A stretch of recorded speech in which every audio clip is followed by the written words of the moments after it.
Welcome to Bridging the Gap, a podcast series on China.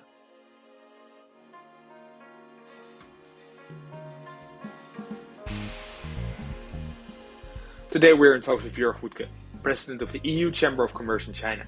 When reading news about China either in Bloomberg or New York Times, Jörg is often interviewed or quoted. So it's a real honor to host him in our podcast. He explains how he saw China changing over the years, how China currently is the economic powerhouse of the world, and he calls for a change in visa policy, with which we as students of course fully agree. And he explains how opening up China's borders is crucial for future economic growth and international relations. We hope you enjoy this episode.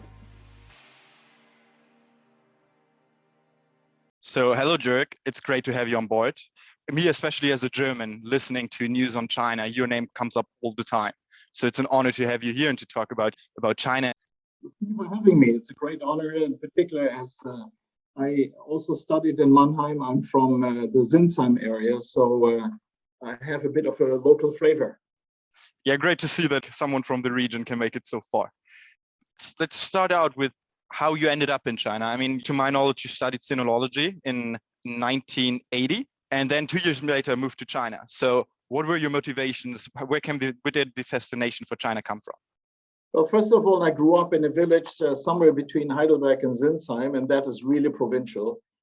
So if you were in a village of 3,000 people at one stage as a young boy, you want to see the world. And at that time, China was the most faraway point, the most exotic point to impress your girlfriend.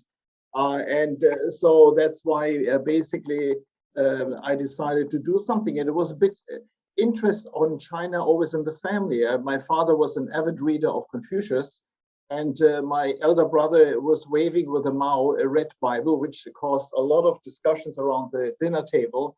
So China was already at an early stage discussion point. So I had a tennis partner who was based in Kabul, and he studied as anthropology, and he said, you have to do something different. Don't do medicine or economy, do something weird. And I ended up with Chinese, and never thought that I'm going to be associated with this country for virtually now more than 40 years. Yeah, that's such a long time. I mean, when you entered, it was before that China even joined the WTO. China was very different back then, I could imagine. Can you give us maybe a bit of an insight of how China was different, or how you really experienced what you really found particularly interesting back then? Yeah, I mean, China was very far away. It was not only kilometer-wise, but also in the mindset of people. It was all about Mao Zedong, and the Chinese are opening up. And then you look at the panda, the bicycles, the red, the green coats and the blue coats. That was pretty much it. And the world had different interests. I mean, Japan was high and on the agenda. So I actually, with a couple of my friends, started sinology. I dropped out because it was long characters. It was Tang Dynasty poets, and I didn't see my life ending up in a library. So we took the train from Heidelberg in 1982 through the Soviet Union, Mongolia, into China. We taught around China, and then it was clear to me that this is the place to be. We came back after 3 months, and all my colleagues actually went to the University of Shanghai afterwards, but I was not able to do so. At first, I had a young kid and just married, but also I failed all the tests in all these German agencies, Friedrich Naumann Stiftung and DAD, because when we walked in, all my colleagues were doing sinology and philosophy and everything else. And they asked me, what are you studying? I said, I want to study economics and business, and I'm interested in China. Says, so why are you here? I says, well, I want to work in China as a manager.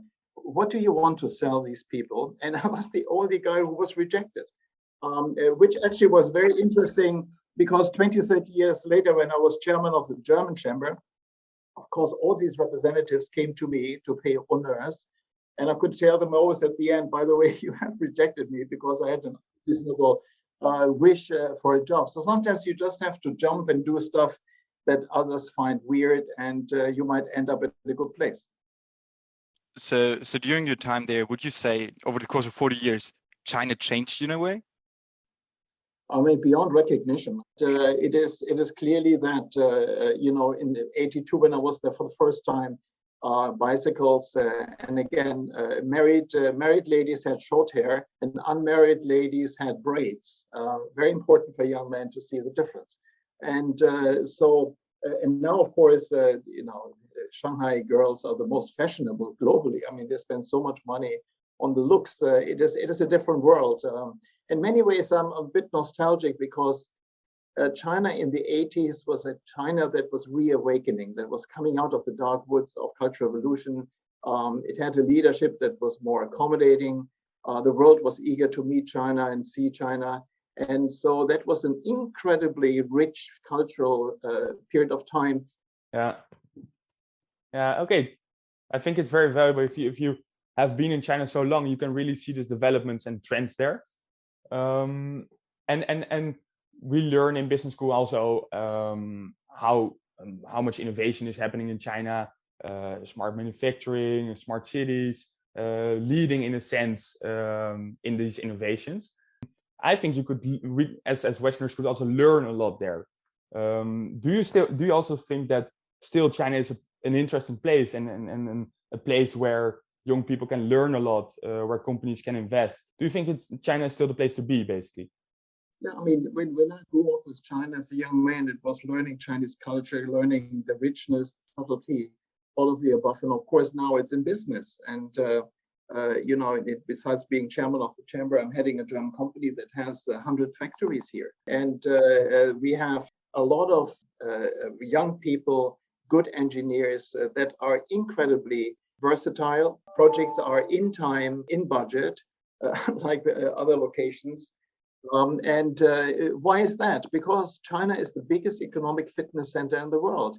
It has incredible repetitions. It's not just one train they built, it's thousands, and they have, another airport station and so on and so on. I mean, it is just working, and these engineers anticipating problems, something we possibly had in Europe 30, 40 years ago, but then it's saturated, you don't build another airport again. And hence you lose this ability. And that is why it is tragic that European companies are based over here. And we have these travel restrictions, which basically means you have to localize. Localization to this extent means you turn a company in a silo where basically diversity is out the window and you can't cross-fertilize yourself. Meaning that, for example, we want young Chinese to be in Europe and learn or go to other places. But definitely we want Europeans to be here in order to experience the kind of can-do attitude of the Chinese, not this kind of, oh yeah, we did this before, it never works. You never hear this in China. And so we are now basically cutting ourselves in Europe off, and that's not our fault, that's China's entry regulations. We're cutting ourselves off from being the fitness club in the world for management. And then, of course, tragedy number 2 is students. To get students here, it's next to impossible. To get people into China is impossible. We are losing years of engagement and China knowledge, because why should someone in Berlin study Chinese if he knows I will never end up there because I can't get a visa or I can't get entry? Then rather I study Japanese. And that's exactly what happens now. Listening to Professor Sandschneider in Berlin, he's a sinologist, very famous.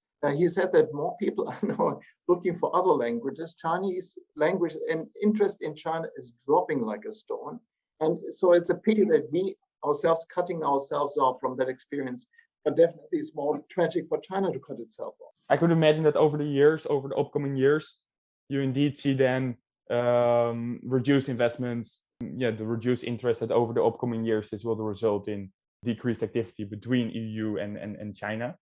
Over the years, have you seen the role of the chamber change, the role of the relations between the EU and China change? Yeah, definitely. I mean, there was a much higher stake for European business to be in here. I was one of the co-founders of the German chamber in 1999. Gerhard Schröder came over. And I was 3 years the chairman, and then I was in 2000 a co-founder of the European Chamber, because we felt like there has to be a complementary chamber. The Germans, French, Spanish, Italians do lobbying, trade work, trade promotion, and there has to be a body that actually does advocacy, lobbying and for everyone, because it doesn't interest anybody that you're a Spanish insurance company or German, you're an insurance company. And that was basically inspired by WTO. Had Pascal Lamy, at that time he was commissioner for Europe for trade and negotiated WTO. So the European Chamber is basically an offspring of the WTO negotiations. And we were very hopeful and happy about, now we can engage. There was a prime minister who was receptive, Prime Minister Guanxi. And of course, over 20 years, the pie was growing, the cake got bigger, we had more business, but the problems didn't go away, or sometimes even got much stronger. So the book that we bring out in September, which the listener can download from the Chamber, you can go on the European Chamber website and download everything free of charge, no membership required, is a solid 430 pages with 930 issues. So in a way, China has been very much in cherry picking where foreigners can get engaged. For example, in banking, the solid market share of European banks in China is less than 1%. It's super interesting to hear, and also to hear your story about finding the US Chamber. I noticed that you also were honored with the Bundesverdienstkreuz and other honors from other European countries. So were there for this work specifically, and were there any particular projects which were honored for you? Yeah, I had the good fortune of getting the first medal in 2011 from the Belgian king. When the ambassador called me up, I thought you dialed the wrong number.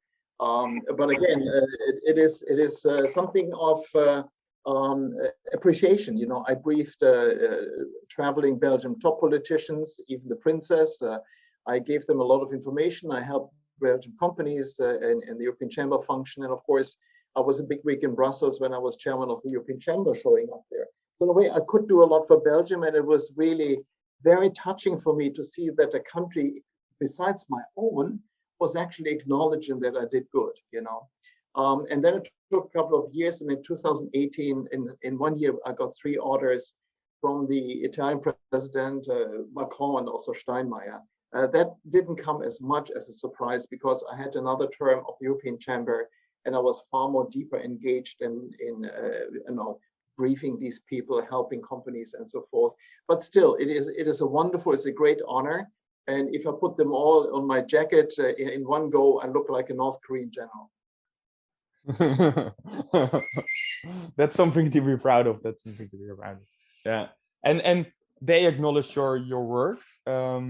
Is there also a specific way you advise a European company or any specific lobbying work where you're really proud of, and really a specific example where we can really understand the role of the EU Chamber in China, and also see how that worked out successfully?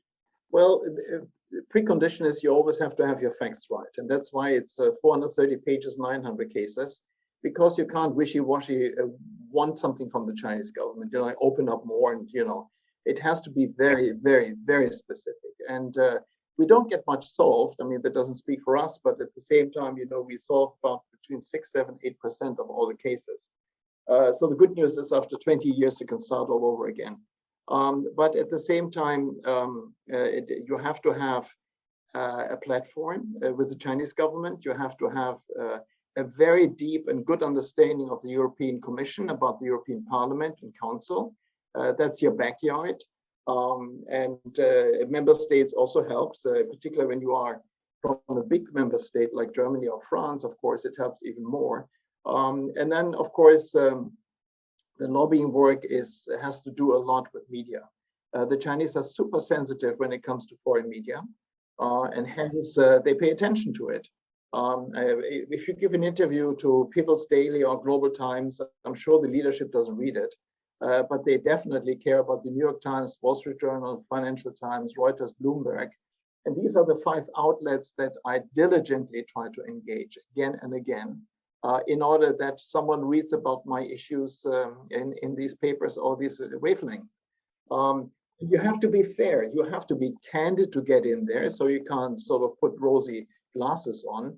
And you have to take a risk that you might offend some stakeholders, because Chinese leaders are not known for accepting criticism, and there you are in pinpointing something, but it helps. And I must say, they're very good, and for me, even moving moments. In 2016, There was an incredible capital outflow from China. Chinese wanted to buy the world. I think it was $1 trillion in 1 year and a half. And they bought such sensible things like that into 150 soccer clubs. That is fast track on how to lose money. So all of a sudden, the regulator cracked down on capital transfers. And we were collateral damage. We all of a sudden couldn't send our dividends back home. We couldn't service our headquarter loans and so forth. And people were screaming at me, you have to do something. So of course, they obviously write a letter. And it was not responded, no change. 3 days later, write an even more urgent letter. Nothing happened. And I thought, okay, now let's cut the losses. And I talked to the Financial Times. And frankly, to my shock, I ended up on page 1. And I got a phone call from the regulator, same day. Would you please come? You know, why this? Of course, Li Keqiang, the Prime Minister, was reading this. He reads the Financial Times, he really does. And was causing concern. So I got into the ministry, and of course I got my massage. But at the same time, I realized he also wanted to understand what it was. And it took us 2 or 3 sessions, very polite. It was Governor Pan from the State Administration for Exchange. It was a wonderful experience how we actually wanted to get to the bottom. We both had to resolve a lot of local issues. And after about 8 weeks, the problem was gone. So it can be done like this. You have to be well informed, have your case study ready, and you have to be ready to take a risk and go live. Yeah, it's actually very interesting to see that oftentimes also in Western media, you see that interest seems contradicting very often. But like you explained just now, you were invited and had multiple sessions where Chinese Prime Minister was actually eager to understand the issue and solve it. And I think that's definitely a great way. Also, in line with the program we study, like Bridging the Cultural Gap, also the name of the podcast, I think that's a great example of bridging cultural gap. You have to be humble enough in order to listen twice as much as you speak yourself, so unlike today. But basically, it is something where you have to also be yourself. Many people are eager to please China or please Chinese leadership. There's a near disease among top executives that, you know, you enter the airport in Munich or in Rotterdam, in The Hague or whatever, as a tiger, and you end up at the airport here as a mouse. And so in a way, it's something where it's bad. You have to be, and I learned this from my own CEO, you have to be yourself. You have to be candid, and you cannot have 2 languages. You cannot please and sugarcoat things in Beijing and then pop up at home in Berlin or Paris and bitch about Chinese decision makers or processes, because they find out in the first place. You have to be authentic, you know. And so I got away with a lot of stuff. I was called in quite a number of times in order to get reminded that I'm extremely influential and should rather watch my language. But it never went into as far as that I was censored. And at the same time, when there are issues, and there are plenty, where China bashing goes overboard and China actually gets really hammered, I can speak up for China. And the people in Europe know, oh, that guy that normally is rather candid with Beijing, all of a sudden speaks up. There must be something behind it. So don't look at the audience and tune in and try to please them. Just be yourself, know your facts, and be straight. Then in order to influence this effectively, like you just explained as well, critique to a certain degree is acceptable, can be influential, but also goodwill is very important. And also we learned a lot about this in class, like Guanxi. It's probably important to achieve certain objectives of the chamber. Do you really see for yourself a way in which you can effectively balance or navigate between maintaining this Guanxi while in the same time effectively making change? Guanxi is an overused word. Guanxi is a system where I do something for you, you do something for me. It's the trade-off in many ways. It's not just getting to know someone well. It's not in order to feel good about someone else. It's getting things done. And there's a little bit of a naivety among the people to say, "Oh, you have great Guanxi." You know, if a Chinese says to you, "Oh, you're my old friend, I love you," then you should be in shock, because actually you might not be. It shows indeed the Chinese are pragmatists. They look at the deeds and not the words.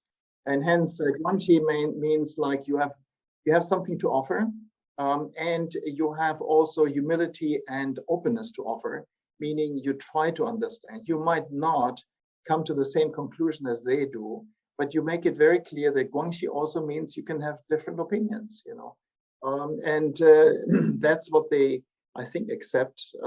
Not many manage this.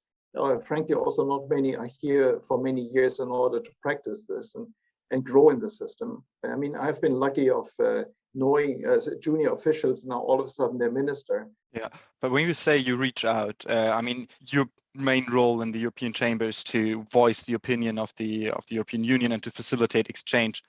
When we talk to other business leaders in China, we notice that the way to communicate is way different. Also, in the way we communicate with our professors, we just write them on WeChat. Is it the same in politics, or do you see any difference there? It is basically meeting people.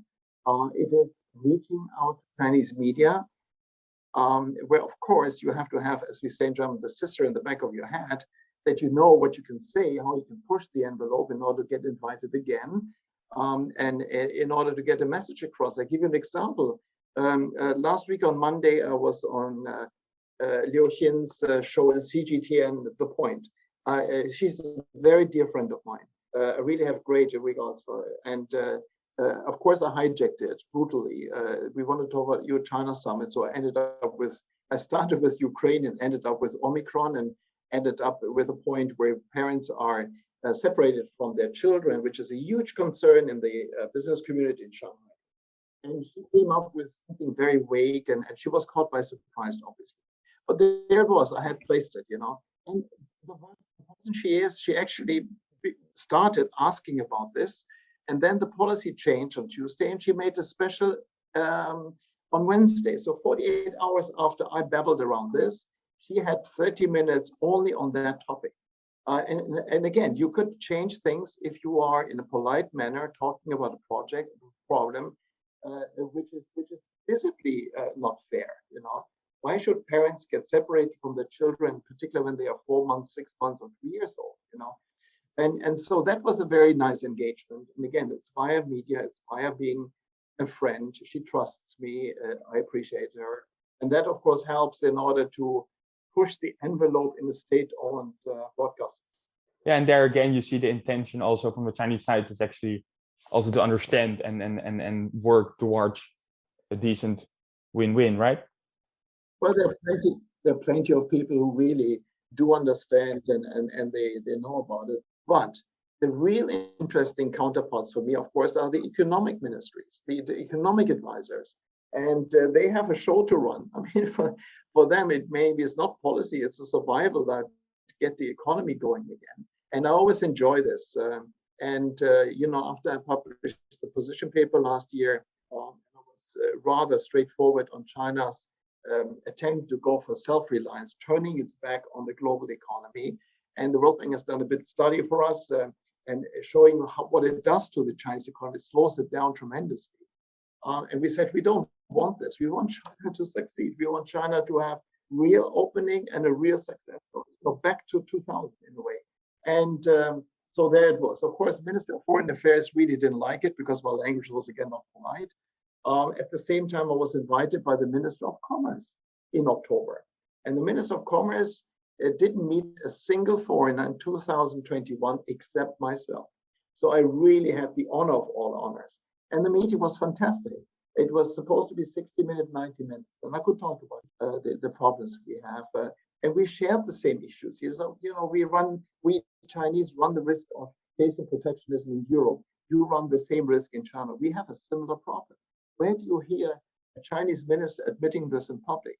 I must say, for me, last year, the highlight was in advocacy, was this 90-minute talk with the minister, and it really changed things. I was lobbying for teachers to get visa. I said, we need as companies, teachers in schools, as teachers, we can't dispatch people.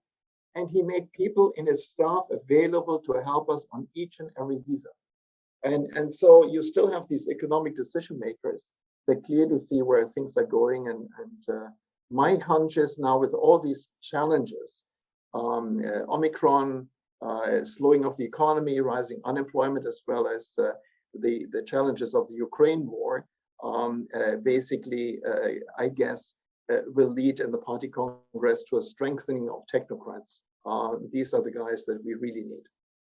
Yeah, it's so interesting to hear, and also how you, throughout your lifetime, throughout your time in China, have been very effectively in promoting the European interest, and also business-wise climbing up to very senior level. That's super interesting. I think Mats and myself, we're now in university, still young, in our bachelors, and we are obviously very interested in China as well.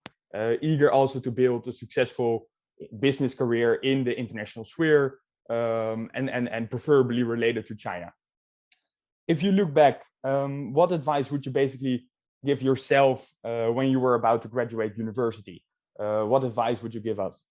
The golden advice. Well, I have to lower my pants and admit that actually I never graduated from university. I studied in Mannheim economics, but it was and Mats might know this, the Berufsakademie. It was a dual system. You have 3 years of going to a high school and 3 years in a company. In my case, it was BBC at that time, now ABB. And then I graduated as a bottom-up person. But nevertheless, I have a son who is now 38 years old, and of course, I gave him some advice and I gave him opportunities. You know, he traveled like there was no tomorrow. He studied in Singapore, in Australia, and he married a Ukrainian. I'm married to a Russian. That in itself is already interesting in these days. So it is something where I have now with my Russian wife 3 children, 10, 12, and 14. So if they get out of the woods, I would say, as I did to my son, you know, stay curious. I think the most important trait that gets you far in life is curiosity. Never be happy about what you know.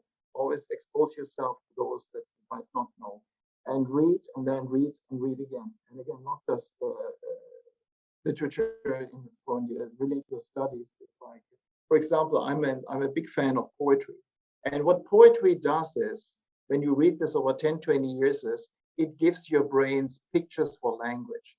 And if you're becoming a public speaker, if you are trying to write articles about it, the thing that gets most attention and traction is pictures. And so if you are reading poetry, you learn how to be concise and learn pictures, for example. And expose yourself, meaning if you are in a political club, in an NGO, in a religion, just get involved there. Don't have a narrow field of university only. Try to find outer societal engagement places. And if you have a chance, speak in public. Really practice this. You look like an idiot in the beginning, you know, and you have to learn how to accept to look like an idiot. And I still do sometimes, you know. But at the same time, it is something where you learn how to phrase, and you also learn how to connect with people, because you have an audience, and you don't just read the paper. You have to learn how to strip it down into just headlines, because you want to look at people. You want to look at people. Is he leaning backward? Is his eyes looking at me, or is he looking at his mobile phone? You know, it teaches you to be eloquent, but also attentive to someone else. And at the end, of course, it means travel and expose yourself to different cultures. It comes with the curiosity, of course, and then you have this very strong feeling, particularly if you are traveling backpacker and not this kind of lifestyle that unfortunately I'm missing now. 5-star first class in this, sitting in meeting rooms. No, as a young man, you have to be backpacker, and you basically depend on the friendliness, on courtesy of other people. It teaches you to appreciate others people's help. Yeah, that's great to learn. So now Philip and I guess, have more summer plans ahead. Thank you very much.